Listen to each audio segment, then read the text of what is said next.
తిరిగి BCN news కి స్వాగతం.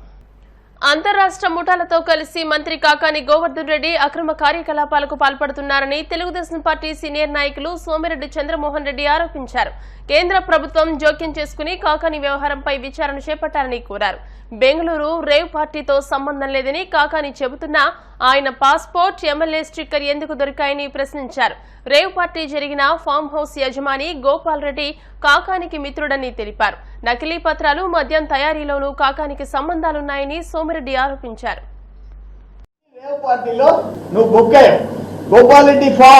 గోపాల్ నీకు మంచి మిత్రుడు. గోపాల్ రెడ్డి ఫామ్ లో రేవ్ పార్టీ జరిగింది. నీ కార్ దొరికింది, నీ పాస్పోర్ట్ దొరికింది, నీ స్టిక్కర్ ఎందుకు దొరికింది, నీ కార్ పాస్ ఎందుకు దొరికింది, ఎమ్మెల్యే స్టిక్కర్. సమగ్రమైన ఎంక్వైరీ, సెంట్రల్ గవర్నమెంట్ ఇంటర్ఫీర్ కావాలా? ఏదో ఒక రాష్ట్రానికి పరిమితమైంది కాదు ఇది. అందుకని నేను కర్ణాటక ప్రభుత్వాన్ని రిక్వెస్ట్ చేస్తున్నా, డిమాండ్ చేస్తున్నా, జూన్ 4 తర్వాత ఎన్డీఏ ప్రభుత్వానికి ఏమి రిప్రజెంట్ చేయాలనో చేస్తా, విత్ క్లియర్ ఎవిడెన్సెస్. వీటి మీద తీవ్రంగా చర్యలు తీసుకోవాలని చెప్పేసి నేను డిమాండ్ చేస్తాను. పశ్చిమ గోదావరి జిల్లా భీమవరంలోని పద్మావతి వెంకటేశ్వర స్వామి దేవస్థానంలో స్వామివారి వార్షిక బ్రహ్మోత్సవాలు వైభవంగా జరుగుతున్నాయి. మంగళవారం ఉదయం 108 తులసి మొక్కలతో తులసి బృందార్చన, అష్టాదళ పాద పద్మారాధన నిర్వహించారు. ఉత్సవాల ముగింపు రోజున అంటే 25వ తేదీన అఖండ అన్న సమారాధన నిర్వహిస్తామని సహాయ కమిషనర్, ఆలయ కార్యనిర్వహణాధికారి రుద్రరాజు గంగా శ్రీదేవి తెలియజేశారు. భక్తులు అధిక సంఖ్యలో తరలివచ్చి స్వామివారి బ్రహ్మోత్సవాల్లో పాల్గొని తీర్థ ప్రసాదాలు స్వీకరించాలని కోరారు. సత్రం వంశపారంపర్య ధర్మకర్త, చైర్మన్, ధార్మిక పరిషత్ సభ్యులు మంతెన రామ్ కుమార్ రాజు, ధర్మకర్తలు ఏర్పాట్లను పర్యవేక్షిస్తున్నారు.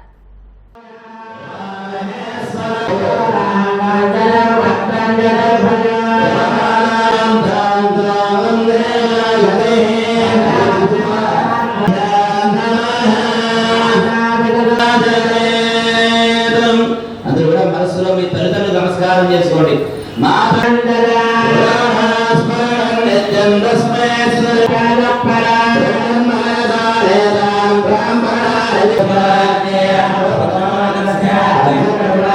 నమస్కారం చేసుకోండి. అందరూ కూడా ఎడమ వైపుగా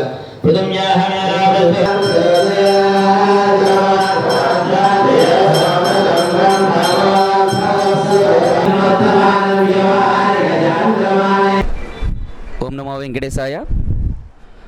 జవలపాలెం రోడ్లో వేయించేస్తున్న, భీమవరం పట్టణంలో వేయించేస్తున్న శ్రీ పద్మావతి వెంకటేశ్వర స్వామి యొక్క దేవాలయంలో పరమ పవిత్రైన వార్షిక బ్రహ్మోత్సవం 19వ తారీఖు నుంచి ప్రారంభించబడిన ఈ క్రమం ఉదయం విశేషంగా స్వామివారికి మహాశ్రమర చందనాలంకారంతో కూడి 19వ ఉదయం కార్యక్రమం ఆచరించబడింది. సాయంత్రం ధ్వజారోహణ, అష్టోత్తర కలశారాధన కైంకర్యం ఆచరించబడింది. నిన్నటి రోజున విశేషంగా స్వామికి 108 కలశలతో అభిషేక ప్రక్రియ, నిన్న సాయంత్రం ఉత్సవ ప్రధాన హోమ కార్యక్రమం. ఈరోజు విశేషంగా మహిళామల చేత సామూహిక తులసీ బృందార్చన, ఎన్మూలే సర్వతీర్థాని యన్మధ్యే సర్వదేవత యదగ్రే సర్వవేదాశ్చ తులసీం త్వాం నమామ్యహం. విచ్చేసిన మహిళామ్మలందరికీ కూడా సత్సంతానం, సౌభాగ్యం కలిగే నిమిత్తమే సామూహికంగా మహిళల చేత తులసీ బృందార్చన కైంకర్యం ఆచరించబడుతున్నది. ఈరోజు సాయంత్రం జగత్ కళ్యాణ నిమిత్తం ఉభయ దీవేరులనిచ్చి వెంకటాచలపతి దివ్య కళ్యాణ మహోత్సవం లోక కళ్యాణార్థం ఆచరించే ఒక గొప్పనైన క్రమం. అలాగే రేపటి రోజున మహిళామలచే సామూహికంగా లక్ష కుంకుమార్చన కైంకర్యం, అందరికీ అమ్మ యొక్క అనుగ్రహం ఉండే నిమిత్తమే సామూహిక కుంకుమార్చన కైంకర్యం.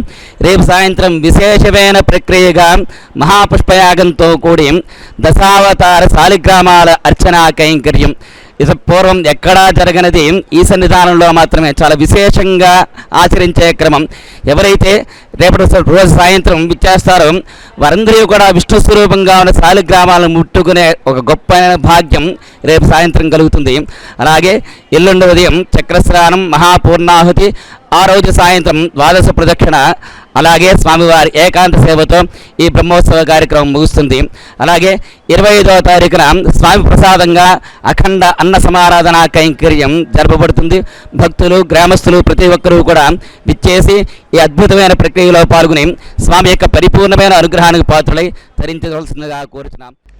భీమవరం గునుపూడి పంచారామ క్షేత్రం వద్ద జరిగిన కళారంజని జాతీయ స్థాయి తెలుగు నాటక పోటీలు సోమవారం అర్ధరాత్రి ముగిశాయి. ఉత్తమ ప్రదర్శన అవార్డును ఆరాధన ఆర్ట్స్ గుంటూరు వారి క్షేత్రం నాటిక దక్కించుకుంది. ద్వితీయ బహుమతిని వెలగలేరు థియేటర్ ఆర్ట్స్ వారి రాత నాటిక దక్కించుకోగా తృతీయ బహుమతిని పాలకొల్లు వారి అనూహ్యం నాటిక గెలుచుకున్నట్లు తెలిపారు. 3 రోజుల పాటు ఈ నాటక ఉత్సవాలు ఘనంగా జరిగాయని తెలిపారు. బహుమతి ప్రదానోత్సవ సభలో గౌరవ అధ్యక్షులు నల్లం వెంకటకృష్ణ నాగేశ్వరరావు, అధ్యక్షులు జవ్వాది దాసరథి శ్రీనివాస్, ప్రధాన కార్యదర్శి మెంటే పూర్ణచంద్రరావు, కార్యనిర్వాహక కార్యదర్శి ఎం సీతారాం ప్రసాద్, మోహన్, శ్రీనివాస్, ముఖ్య అతిథులుగా గుండా రామకృష్ణ, గన్నాబత్తుల మల్లేశ్వరరావు తదితరులు పాల్గొన్నారు.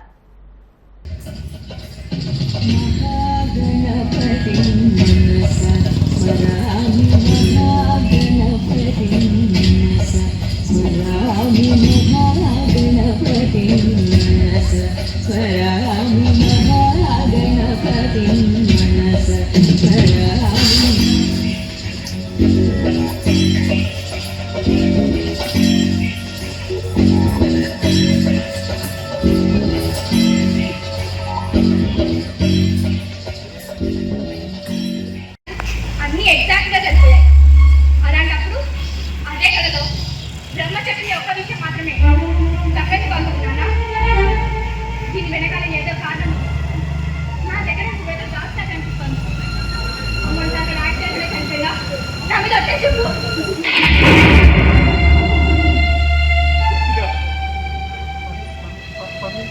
మొన్నటి వరకు అయితే ధైర్యంగా ఒట్టేసి అవునని నిజమే చెప్పేవాడు. కానీ ఇప్పుడు చెప్పలేని పరిస్థితి.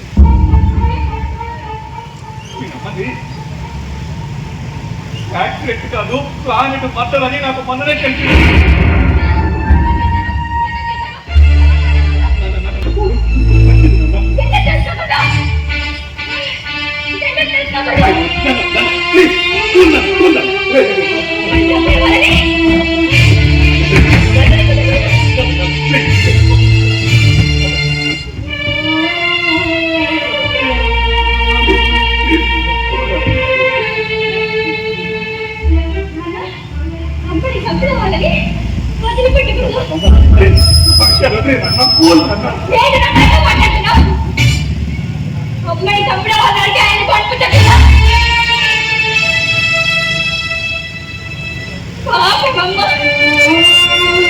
ఎంత మంచిది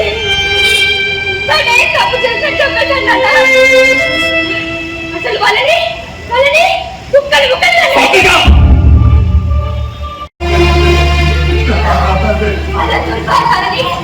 వీళ్ళందరూ దృష్టికి తీసుకురావాలని నేను ఏ పరిస్థితుల్లో కూడా సిద్ధంగా వచ్చాను.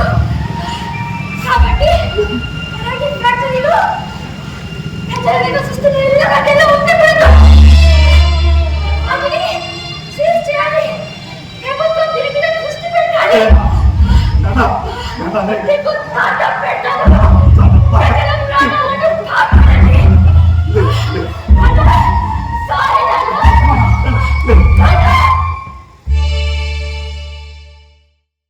కళారంజని నాటక అకాడమీ 13వ వార్షికోత్సవం ఈరోజు 3వ రోజు. మొదటి నాటిక వెలగలేరు థియేటర్ వెలగలేరు వారి రాత నాటిక ప్రదర్శన చేయడం జరిగింది. ఇప్పుడు ఈ నాటికకు ప్రదర్శన పారితోషికంగా 17,000 రూపాయలని ఇళ్ళ సూర్యారావు గారి నాగమణి దంపతుల జ్ఞాపకార్థం ఇళ్ళ రాధాకృష్ణ బ్రదర్స్ వాళ్ళ ఫ్యామిలీ అంతా కూడా దీన్ని స్పాన్సర్ చేశారు. వాళ్ళకి మాకు కళాకారుల తరఫున ధన్యవాదాలు తెలియజేస్తున్నాం. భీమవరం పట్టణ పరిధిలోని గునుపూడి పంచారామ క్షేత్రం శ్రీ ఉమా సోమేశ్వర జనార్దన స్వామి ఆలయం ఎదురుగా ఉన్న శివసాయి బాబా ఆలయం 14వ వార్షిక మహోత్సవాలు వైభవంగా జరిగాయి.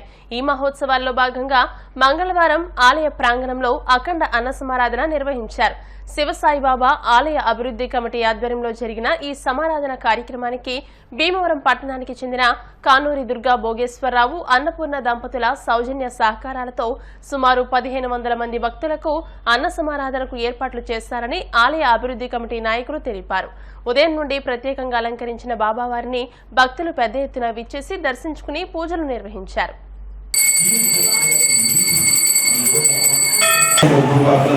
కర్రీ వచ్చిందా స్వామి? కర్రీ రావాలి.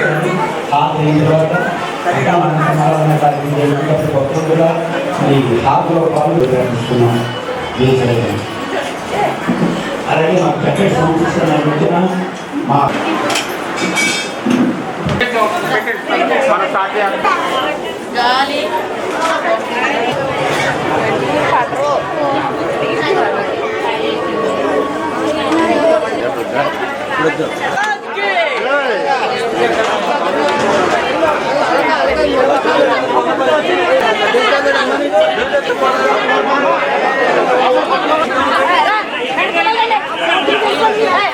భీమవరం పంచారామ క్షేత్రమైనటువంటి శ్రీ ఉమా సోమేశ్వర జనార్దన స్వామి ఆలయం ఎదురుగా ఉన్నటువంటి శివసాయి ఆలయంలో ఈరోజు 14వ వార్షికోత్సవం సందర్భంగా బాబావారి సన్నిధిలో అఖండ అన్న సమారాధన ఏర్పాటు చేయడం జరిగింది. మరి ఉదయం నుంచి కూడా బాబావారికి విశిష్టమైనటువంటి హారతులు పూజా కార్యక్రమాలు నిర్వహించి మరి అన్నదాన కార్యక్రమం ఏర్పాటు చేయడం జరిగింది. మరి ఈరోజు ఈ అన్నదాన కార్యక్రమానికి భీమవరం పట్టణానికి చెందినటువంటి ఆర్టీఓ ఏజెంట్ కానూరి దుర్గా భోగేశ్వరరావు గారు మరి అన్న సమారాధనకు సౌజన్య సహకారం అందించడం జరిగింది. అలాగే ప్రతి గురువారం కూడా ఇక్కడ బాబావారి సన్నిధిలో అన్న సమారాధన నిర్వహించడం జరుగుతుంది. ఎక్కడైతే ఈ బాబావారి ఆలయంలో పేదవారికి మధ్యాహ్నం సమయంలో ఈ అన్నదానం చేయడం ద్వారా ఎంతో మంది ఆకర్షించుకున్నారు. ఈరోజు ఈ కార్యక్రమాన్ని భోగేశ్వరరావు గారికి బాబావారు ఆయురారోగ్యాలు ప్రసాదించారు. స్వస్తి స్త్రీ చాంద్రమాన శ్రీ క్రోధినామ సంవత్సర వైశాఖ శుద్ధ త్రయోదశి అనగా 21/5/2024 తేదీ శివసాయిబాబా వారి 14వ వార్షికోత్సవ మహోత్సవం ఆహ్వాన పత్రిక వైశాఖ శుద్ధ త్రయోదశి. శివసాయిబాబా వారికి పంచామృత అభిషేకములు కానూరు దుర్గా భోగేశ్వరరావు గారు, అన్నపూర్ణ, యామిని, రామోజీ సంజు, అశ్విని దంపతుల చేత పంచామృత అభిషేకములు ఉదయం 9 గంటలకు తులసిపత్రి పూజ, నీరాజమంత్ర పుష్పములు 12 గంటలకు శ్రీ శివసాయిబాబా వారి మధ్యాహ్న హారతి మహానివేదన అఖండ అన్న సమారాధన.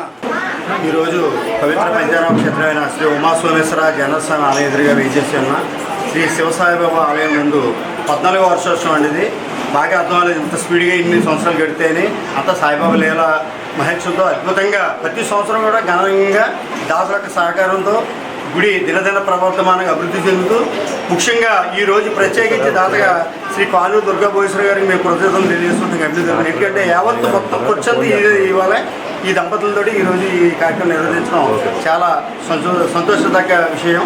అలాగే ఈరోజు ఉదయం 5 గంటలకి కాకాహారతో ప్రారంభమై పంచామృత అభిషేకాలు చేయడం, లక్ష్మీ తులసిపత్రి పూజ, పూలక్ష అర్చన అనంతరం నివేదన, మహా అన్నసమారాధన కార్యక్రమం కూడా ఏర్పాటు చేయడం జరిగింది. మధ్య ఆసియా దేశమైన కిర్గిజిస్తాన్ లో చదువుతున్న ఆంధ్రప్రదేశ్ కు చెందిన విద్యార్థుల భద్రతను పర్యవేక్షించాలంటూ బీజేపీ సీనియర్ నాయకులు జీవీఎల్ నరసింహారావు విదేశాంగ మంత్రి ఎస్ జైశంకర్ ను సంప్రదించారు. విద్యార్థుల భద్రత కోసం జోక్యం చేసుకోవాలని కోరారు.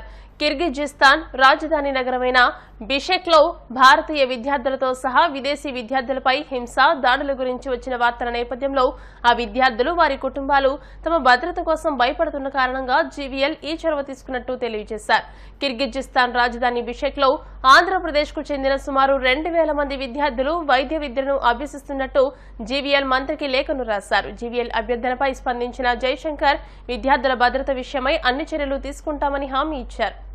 కిర్గిజిస్తాన్ అనేటువంటి మధ్య ఆసియా దేశంలో భారత విద్యార్థుల గురించి అనేక మందికి ఆందోళన కలుగుతోంది. ఆ విషయంలో మీకు అప్డేట్ ఇవ్వటం కోసం మీ ముందుకు వస్తున్నాను. ఈ నెల 18వ తేదీ, 17, 18 తేదీల్లో విదేశ విద్యార్థులపై కిర్గిజిస్తాన్ లో ఒక సంఘటన జరిగింది. 2 గంటల పాటు జరిగిన ఆ సంఘటన అక్కడ స్థానికంగా చదువుతున్నటువంటి భారత విద్యార్థుల్ని, ఇతర దేశాలకు చెందిన విద్యార్థుల్ని కొంత ఆందోళనకు గురి చేసింది. ముఖ్యంగా ఈ విషయాలపై నా ఆందోళన తెలియచేయడానికి, విద్యార్థుల కుటుంబాలు పడుతున్నటువంటి ఆందోళన తెలియచేయడానికి వెంటనే సరైన చర్యలు చేపట్టాలని చెప్పి కోరటం కోసం నిన్న విదేశాంగ మంత్రి డాక్టర్ ఎస్ జయశంకర్ గారికి నేను లేఖ రాసి వారిని సంప్రదించడం జరిగింది. అక్కడ దాదాపుగా 2000కు పైగా ఆంధ్రప్రదేశ్ కు చెందిన విద్యార్థులు 3,000కు పైగా తెలుగు భాష మాట్లాడేటువంటి విద్యార్థులు అక్కడ చదువుతున్నారని, వారి గురించి వారి పేరెంట్స్ కి విపరీతమైనటువంటి ఆందోళన కలుగుతున్న పరిస్థితుల్లో వెంటనే చర్యలు చేపట్టాలని కోరగా వారు సానుకూలంగా స్పందించి నాకు భరోసానివ్వటం జరిగింది. అలాగే అక్కడ స్థానిక అంబాసిడర్ తో కూడా మాట్లాడమని సూచించడం జరిగింది లేటెస్ట్ అప్డేట్ కోసం. సో ఈ రోజు ఉదయం కిర్గిజిస్తాన్ లో భారత రాయబారిగా బిష్కేక్ అనేది రాజధాని, కిర్గిజిస్తాన్ రాజధాని, అరుణ్ కుమార్ చాటర్జీ గారితో ఈ రోజు దాదాపుగా 20 నిమిషాలకు పైగా ఈ అంశాలపై మాట్లాడటం జరిగింది. వారు చెప్పింది ఏంటంటే అక్కడ పరిస్థితులు పూర్తిగా ఇప్పుడు సామాన్యంగా ఉన్నాయని, భారత విద్యార్థుల్ని ఎటువంటి ఆందోళన పడవలసిన అవసరం లేదని, స్థానిక ప్రభుత్వం సూచించిన విధంగా జాగ్రత్తలు వహించాలని చెప్పడం జరిగింది. పదే పదే నేను వారి విద్యార్థుల యొక్క రక్షణ గురించి ప్రశ్నించగా ఎటువంటి భయపడవలసిన ఆందోళన లేదని, ఎవరన్నా వెంటనే వెళ్లాలి అని అనుకుంటే, ఎందుకంటే ఇది పరీక్షలు జరిగే సమయం, కొన్ని క్లాసులకి ఇక్కడ ఎక్కువగా దాదాపుగా 3,000 తెలుగు విద్యార్థులు మెడికల్ ఎడ్యుకేషన్ చదువుతున్నారు, 17,000 మంది భారత విద్యార్థులు ఉన్నారని చెప్పారు. అత్యధికంగా మెడికల్ ఎడ్యుకేషన్ చదివేవారే. ఇందులో సుమారు 6,000 మంది బిష్కేక్ రాజధానిలో చదువుతూ ఉండగా ఇతర ప్రాంతాల్లో మిగతా 11,000 మంది చదువుతున్నారని చెప్పి నాకు అంబాసిడర్ చాటర్జీ తెలియచేయటం జరిగింది. ఒక సంఘటన అయితే జరిగిందని, కానీ ఆ తర్వాత దాదాపుగా ప్రస్తుతం 2,400 మంది పోలీసులందరూ బిష్కేక్ నగరాన్ని గస్తీ కాస్తున్నారని, పూర్తి స్థాయి భద్రత కల్పిస్తామని తమకు భరోసా ఇచ్చారని చాటర్జీ నాకు మళ్లీ చెప్పడం జరిగింది. సో అనేక వదంతుల్ని, ఫిర్యాదుల్ని, ఆఖరికి అంబాసిడర్ చాటర్జీ పేరుతో ఒక ఫేక్ లెటర్ ను కూడా సృష్టించి వెంటనే అందరూ భారతదేశానికి వెళ్లిపోవాలి అని సూచించినట్లుగా ఫేక్ లెటర్ కూడా జారీ చేయడం జరిగింది. వార్తలు ముగించే ముందు ముఖ్యాంశాలు మరోసారి. పల్నాడులో హింసాత్మక ఘటనలపై విచారణ జరిపించండి, సిట్ అధికారులను కోరిన నరసరావుపేట టీడీపీ పార్లమెంట్ అభ్యర్థి లావు శ్రీకృష్ణదేవరాయలు. తిరుపతి జిల్లా కలవకొండలో లక్ష్మీ నరసింహస్వామి వార్షిక బ్రహ్మోత్సవాలు, సాంప్రదాయబద్దంగా జరిగిన ధ్వజారోహణం. పంట కాల్వలను ప్రక్షాళన చేయండి, అధికారులకు సూచించిన ఉండి మాజీ ఎమ్మెల్యే వేటుకూరి వెంకట శివరామరాజు. కిర్గిజిస్తాన్ లో చదువుతున్న ఆంధ్రప్రదేశ్ విద్యార్థులకు భద్రత కల్పించండి, విదేశాంగ మంత్రి జైశంకర్ ను కోరిన బీజేపీ సీనియర్ నాయకులు జీవీఎన్ నరసింహారావు. ఈ వార్తలు ఇంతటితో సమాప్తం. మరిన్ని వార్తా విశేషాలతో నెక్స్ట్ బులెటిన్ లో మళ్ళీ కలుసుకుందాం. అంతవరకు సెలవు, నమస్కారం. చూస్తూనే BCN న్యూస్.